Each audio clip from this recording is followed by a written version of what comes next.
Guntur municipal commissioner Ashok వైసీపీకి అనుకూలంగా వ్యవహరిస్తున్నారని కాంట్రాక్టర్ రాయపాటి అమృతరావు ఆరోపించారు. తాను ఎటువంటి దాడులకు పాల్పడలేదన్నారు. సీసీ కెమెరాలు పరిశీలిస్తే వాస్తవాలు తెలుస్తాయన్నారు. 3 కోట్ల విలువైన టెండర్ను అధికారులు రద్దు చేశారన్నారు.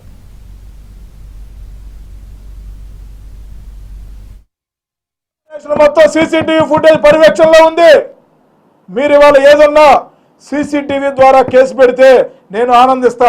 సీసీటీవీ ద్వారా కేసు పెడితే మీరు ఇరుక్కుంటారన్న ఏకైక ఉద్దేశంతో ఎప్పుడో ఫోటోలు తీసుకొచ్చి ఏదో నేను అద్దాలు పగలగొట్టానంట. ఏమండి కమిషనర్ గారు ఒకటే అడుగుతా ఉన్నా, గుడ్డిగా కేసులు పెట్టమాకండి.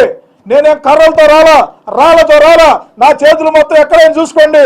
నేను అద్దాలు పగలగొడితే ఈ చేతితో అద్దం పగలగొడితే కనీసం చేతికి గాయం కాకుండా ఉంటుందా? మీరు ఎక్కడైనా చూసుకోండి. నాతో పాటు వచ్చిన వాళ్ళు వీళ్ళ చేతులు పరీక్షించుకోండి. కర్రలతో ఎవరు రాలా, రాళ్ళతో ఎవరు రాలా, అద్దాలు పగిలినాయి అంట. ఎట్లా పగిలినాయి? మేము చేతులతో కొడితే కనీసం మా ఏమన్నా ఐరన్ రాడ్లా, మా చేతులు కనీసం దెబ్బలు తగలవా?